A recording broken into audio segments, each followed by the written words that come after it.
อาจจะใครไปมื้อหน้าทั้งนักไปมื้อหน้า เอาเลย พ่อก็ เดินซ่านก็ได้พออยู่พอนอนเนี่ยเขาก็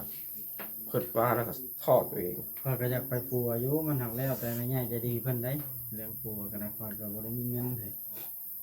หมอเอ้ย มันจะให้แล้วเนาะท่านหมอ มันบ่จักในมันสั่งลงไป ให้อีกหรือบ่เดี๋ยวนี้ ให้ ให้เด้อมันฮ้อนไม่ก่อนสิให้มันอดฮ้อนนี่บ่ได้ อดออกหอ มัน นฮ้อนแบบไผนี่แล้วมันฮ้อน เป็นนั่นแหละจังมาให้เทเลหมอนี่ ให้แล้วมัน ตกใจว่าคิดยังบ่ออกแล้วให้บ่ เกิดบ่ออกว่า ระบายทางน้ำตาให้หมูเบิ่งบ่ มันสิว่าอายน้องก็บ่มีพ่อแม่ก็บ่ตายปากบ่ มีเลย เมียก็บ่มีมีแต่แม่ใหญ่จะบุญเพิ่นสร้างเฮือนสร้างสานให้กับเขาก็บ่กับหน่วยงานที่เจ้าอะไรมาสร้างให้พออยู่พอไปแล้วชีวิตนี่ก็ เรียนแนวบ่ได้ บ่เจริญลำบากนี่ก็เป็นตัวนี้บ่ให้มันออกเอง บ่ให้มันออกเอง ออกเอง เจ้า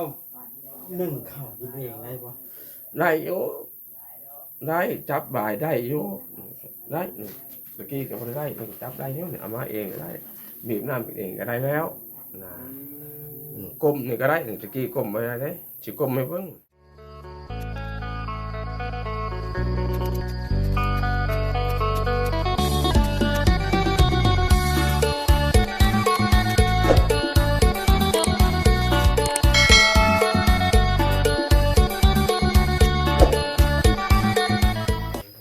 เปิดภาพขึ้นพี่น้อง1รถพ่อแพทย์2รถบ่าวจ้อย3รถบ่าวลิ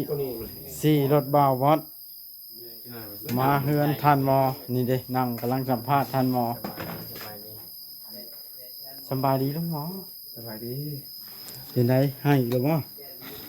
ให้ตลอด ให้เรื่องไหนน่ะ นอนให้ ย่านบ่ดีมันฮ้อนเลยมันฮ้อนบ่ยามันฮ้อนแบบโอ้ฮ้อนคือไผนี่นะ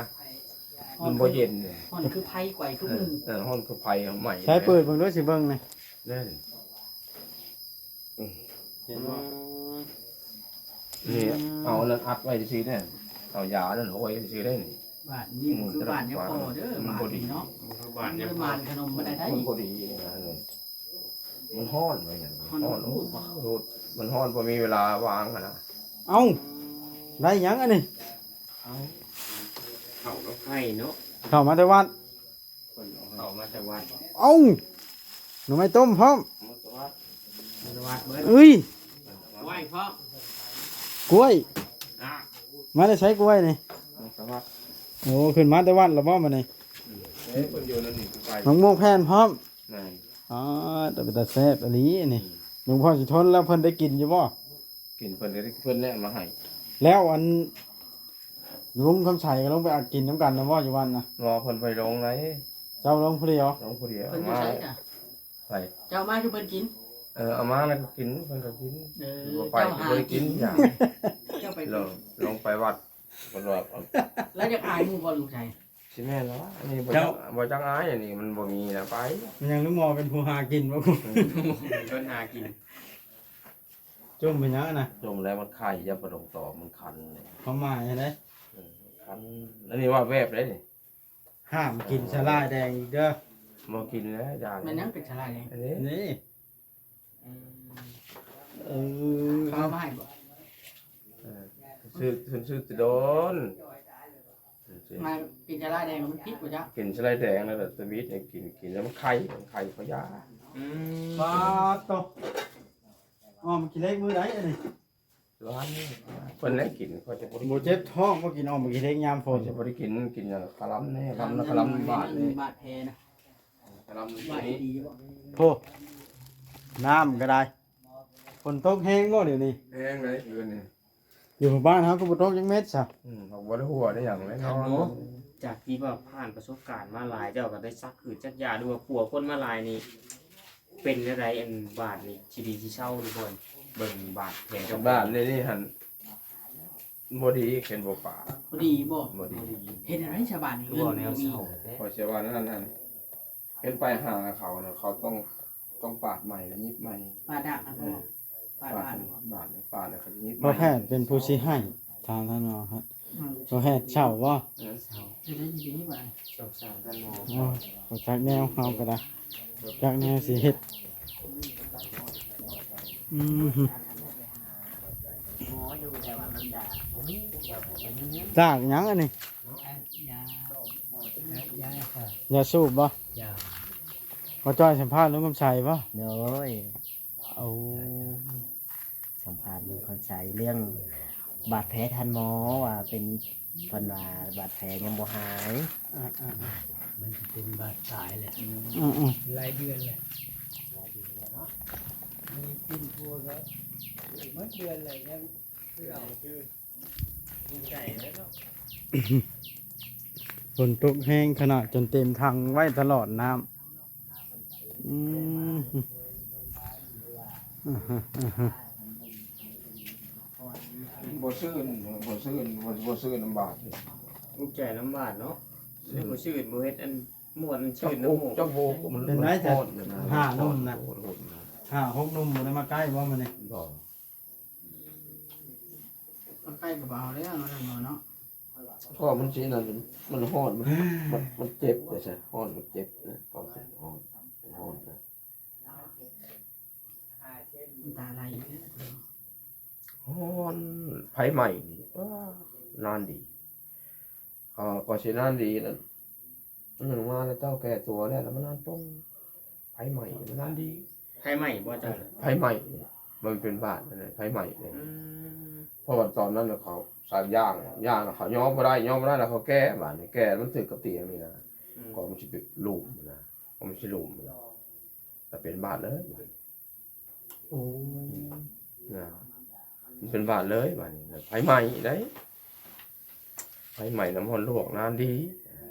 อืม แล้วนี่มันฮอดนี่ฮอด กันไปหาหมอนี่จังหวะสิดีเนาะ ดีนะไปหมอ ผ่าเสื้อเนาะ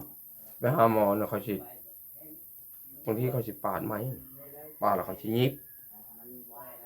นะ ก็สิล้างแผลใหม่กับปาดบ่ อืม กวาด ปาดเลยได้ปาด เพราะว่าเขาป่าใช้ยาผ่าเสื้อ เขา แล้วมันก็แห้งอย่างนี้บ่ได้แล้วมันเป็นบาดแบบนั้น แม่นพี่น้องมันนะครับว่า ท่านหมอนั่นว่า2 ทิศแล้วจบเป็นไป แค่ไม่ไปได้ เราถามว่าน้ำเจ้าบ่มีบ่ว่าอายาบ่มี อันนี้นะถามท่านหมออยู่ในบ้านเนี่ยเพิ่นว่าบ่ดีบ่ใช้ยาก็ได้ ใช้ยาเนี่ยใช้บุหรี่แล้วไฟใหม่มันยามมันกายนะเป็นบาดกายนะมันกายยามดีได้4 เดือนนี่จะเป็นมัน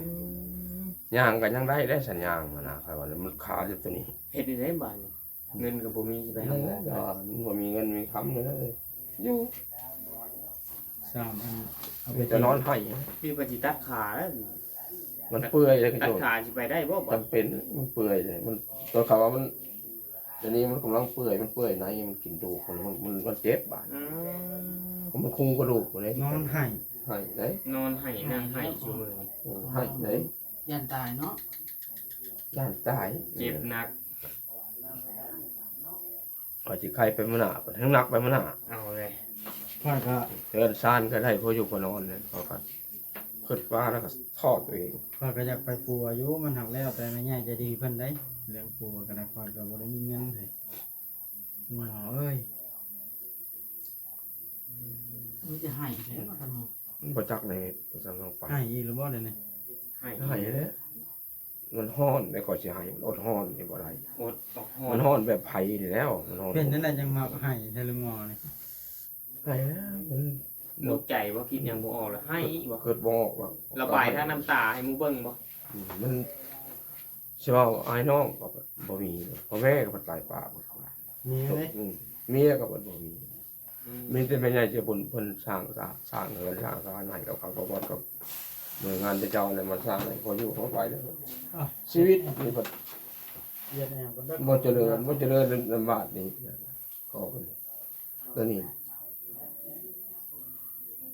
บ่ให้มันออกเอง บ่ให้มันออกเอง ออกเอง เจ้านึ่งข้าวกินเองได้บ่ ได้อยู่ได้จับบ่ายได้อยู่ได้ตะกี้ก็บ่ได้จับได้แล้วเนี่ยเอามาเองก็ได้บีบน้ำกินเองก็ได้แล้วนะก้มนี่ก็ได้ตะกี้ก้มบ่ได้เด้สิก้มไม่เบิ่ง นั่งยิงย่อก็ได้ยืนก็ได้ ไปไหนหรอ มันเอาคาตัวนี้คาตัวนี้เดียว ไปมือต้องมาก่อนเนาะ คาแต่บาทนี่มันจะแพงกับบาทนี่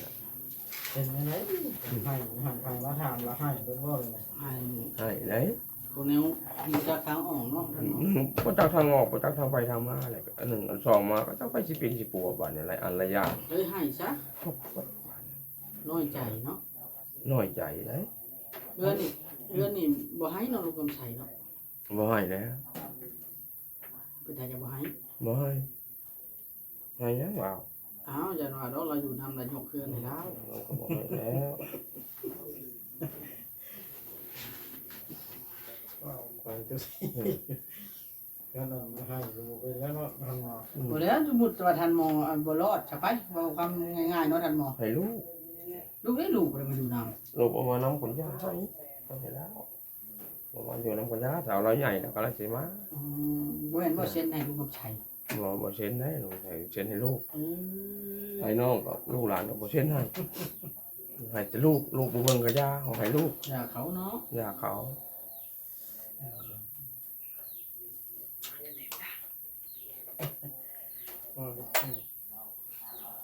จะให้ลูกแล้วเนาะ ให้ลูกบ่เบิ่งลูกบ่เบิ่งพ่อก็ยามันยังน้อยแน่นั่นจะให้ลูกคอยถามว่าให้ลูกบ่ให้อ้ายน้องลูกหลานบ่ให้ไผ ปัวเจ้านี่มันบ่แม่นถึกๆได้ราคาปัวเจ้านี่ บ่ให้ลูก หมดหลายเติบแล้ว ให้อยู่แล้วทันหมอเดี๋ยวมีคน วั ใน ด ต้น ลา เนาะ ยเติบนะมันทอใด ตื้อ มัน 10พุ่นเลยเนาะ มันคิดเป็นชาวล้านหมดแล้ว 10ชาวล้าน มันที่ปาดละทาแล้วจะมันบ่แม่นแผลสดคันแผลสดนี่ไปยิบแล้วก็มา อืม อันนี้มันเป็นแผลเพื่อรัง มันเป็นแบบว่ามันเซตนอตนึง มันบ่ได้ธรรมดาได้บ่บ่ได้กว่ามาเล็งบ่ได้บาด แม่นเลยเหมือ มัน นบ่ได้ซื่อๆได้ซำนี่เนาะ แก๊สมันกว่านี่แก๊ส ว่ามันคัน น้ำนองไหลเลย ไหลมันบ่แห้งบ่แห้งก็เท่า บ่มีชิดดีแล้วเด้อนี่ มีสิทธิ์ดีมีสิทธิ์ตัดขาเจ้า มีแต่ มันกัดเข้าไปเลยกระดูก ได้ตัดแล้วพอไปหามันเข้าไปกินกระดูก มันเปื่อยเลยเด้มันเฮ็ดมันยังบ่ได้เด้จะหน่อยขาใช้งานบ่ได้ได้ตัดเด้ เป็นมะเร็งกระดูกบ่ ไม่ได้กระดูก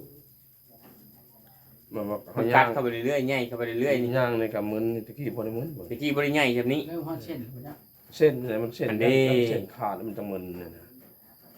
ย่างนี่ก็ย่างกับมึนเห็นบ่มึนนี่ก็สิย่างเดิน จ ไป ริงๆหลายคนเม่นจะให้พาไปหาหมออยู่แต่ว่าบ่มีทุนเนาะ แม่น ค่อยไปบ่จักเลยว่า ผู้ใหญ่ใจดีผู้ที่อันบ่จ้อยว่าสิช่วยหั้นนะเป็นอะไรเปลี่ยนใจย้อนแบบใด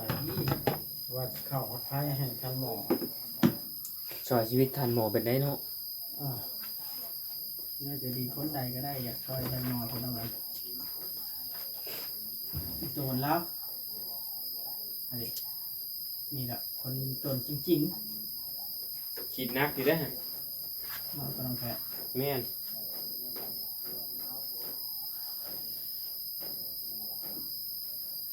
เป็นพิการและยังเป็นบาด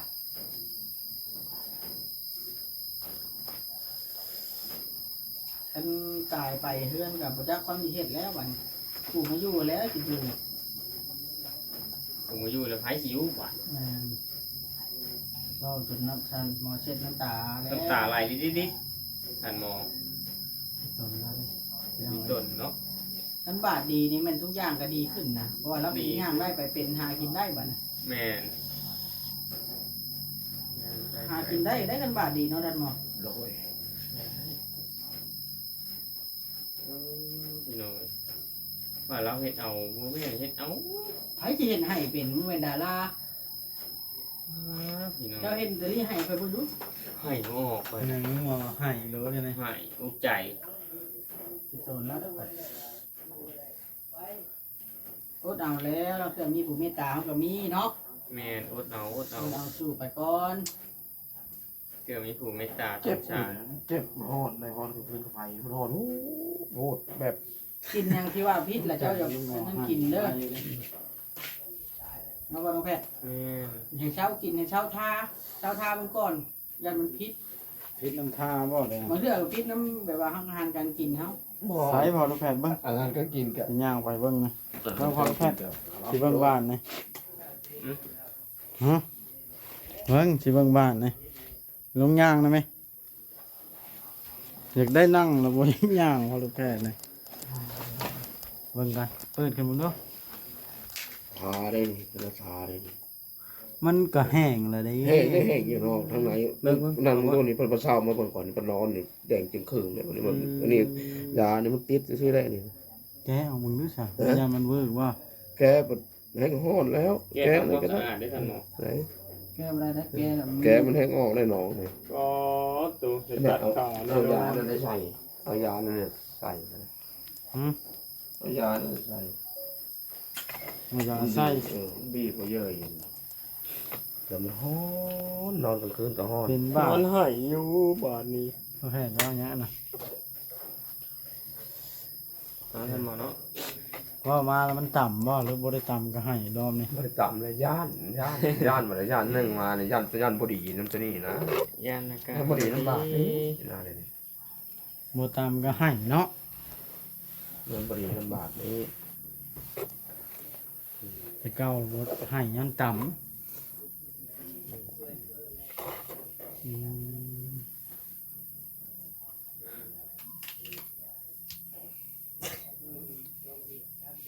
เราให้บ่ แต่ว่ามัน แม่น เกิน แม่นเรื่องไหนน่ะ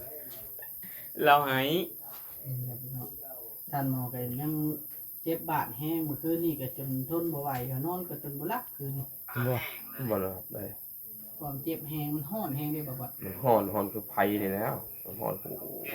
แต่เก่าแล้วจะบ่ฮ้อนบ่จะบ่ฮ้อน ตะเก้าก็ไม่ได้ฮ้อนเลยก็จะบ่ฮ้อนฮะเป็นอันนี้ก็จะบ่ฮ้อนคงว่ามันบริกว้างนะตะเก้าก็บ่ได้มันฮ้อนเลยนี่มันฮ้อนโหดมาดิตีนนี่ก็มึนนี่ตีนตะลุมนี่มึนย่างบ่ได้ได้เธอมันเฮ็ดยิดๆๆๆนะมันแบบกระเบนพื้นตีนนะมันถึกเส้นน่ะเส้นขาดทั้งเป๊กไปบ่ได้บาดนี้ เจ้าสงสัยว่ามันคอฮอดเส้นบ่ทันมา คงกระดูกแล้วคงกระดูกแล้วนะ โอกาสดียากบ่อันหมอในบ้านเพิ่นมาเบิ่ง คันบ่ไปปาด เป็นบอกปากหรือยิบไหม อ๋อจ้ะ บ้านแล้วเพิ่นปัวเพิ่นฉีดยาฆ่าเชื้อเนาะ ประมาณ2 ทิศประมาณนั้น บ่ไปปาดแล้วนะ ประมาณ2 ทิศ เอาไปแล้วได้กลับรถบ่สมุดเอาไปนี่ไปแล้วเขา ได้น ล่าง อนแล้ว ฮะ เลยนอนเลย นอนไหนสิได้กลับไปแท้ไปเรื่องเพื่อเขาประเมินอาการเพื่อผ่ามันเป็นการผ่าพร้อมได้ อืม บาดแผลเก่าแล้วแหละที่รักษาแผลไหมนะครับ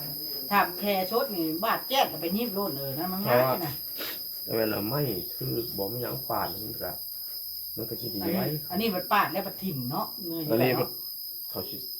แหกเลยเขาจะ โอ้ แห ย ก จังหน่อยก็ดีแล้วมันสิตกเก็ตแล้วเพิ่นสิให้เฮ็ดเพียงอ้าง อ่อนเลย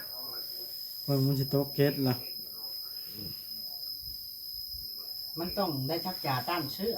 เดี๋ยวนี้ก็ได้ หึ เนาะท่านหมอย าการเชือกก็กินแล้วยาบอกกันนะยาอย่างนั้นอยู่หลานเบิดนะกิน เพราะว่ามันเป็นอักเสบขนาดเล็กกระปูแห้งนี่พี่ยังได้ชักยาต้านเชื้อ กินเลยก็ยังบ่เสาก็มันห้อนเนี่ยมันออกห้อน ถ้าเรามันห้อนมันเจ็บ ถึกเส้นนะเส้นยังก็บ่ซื่นบ่สมบ่ซื่นบ่สว่างตัวนี้เส้นอะไร โทรศัพท์มาหลายเครื่องเพื่อถ่ายทันหมอบ่ได้นี่นะ เพื่ออัปเดตให้ FC เบิ่งเด้ความเจ็บปวดเนาะเป็นท่านหมอให้แล้วก็เฉาน้ำเราเอาเลย บ่พอลูกแพทย์เจ้าว่ะลูกแพทย์ชักลายจะแขนหยังนี่จุกใส่บาท1 2 บาทเจ็บระยะบ่ แม่นอย่าหัวไม่บอกว่า ฮะบ่หัวพอแพทย์ชักลายจะแขนเจ็บแล้วพัดยา คนเสาจีหัวว่าใช่คน เราเมื่อยให้ก็ได้มัน แล้วเมื่อยให้แต่เช้าพุ่นประจัก ให้ฮ้อนได้ มันห้อนมันอย่างไรบ่เป็น ฮ้อนบาดได้บ่แม่นได้ฮ้อนร่างกายเพราะว่าเรายาอย่างไรแล้วพอท่าเด้เราสิปัวบาด เป็นไดจะอันหลวงพ่อสิทนบ่ได้เล่าให้เราฟังบ่ เราคนก็เว้าอยู่บ่ต้องเว้าแล้วเพิ่นว่ามันเป็นอย่างนี้จะปู มีจะไปหาหมอมันก็บ่มี เฮ้ย ไป ให้ เลยไปเลยก็บ่ได้บ้าน มันคิดหาทางออกบ่เห็นบ่ ขึ้นไปทางไหนขึ้นไปทางไหนก็เองก็บ่ยังวันนี้อยู่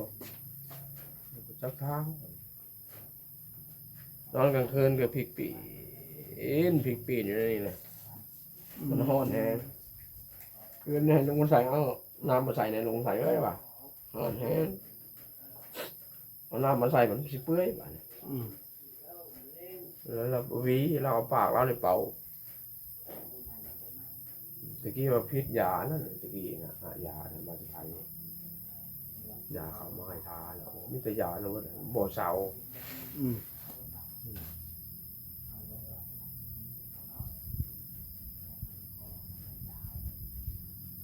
อืมนักพอสมควรเนาะพอลูกแพทย์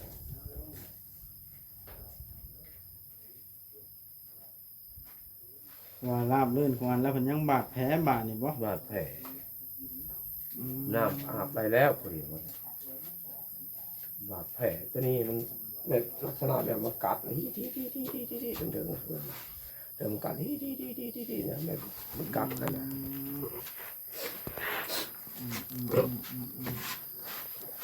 นี่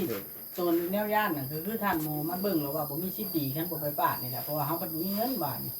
วัวควายก็บ่มีสิขาย นี่ยัง เลยย่านบาดนี้จะได้ใช่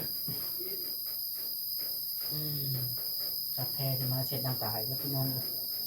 เชื่อน้ำตาแล้วจะนั่งไห้เบิดมื้อ นอนไห้นอนไห้ มันทอดเลย มันบาดก็ ว้าวไปลูกแพทย์แต่ว่าในหัวอยู่หั่นอ่ะสิได้จบคลิปแล้วพี่น้องเอ้ย น้องบอกว่า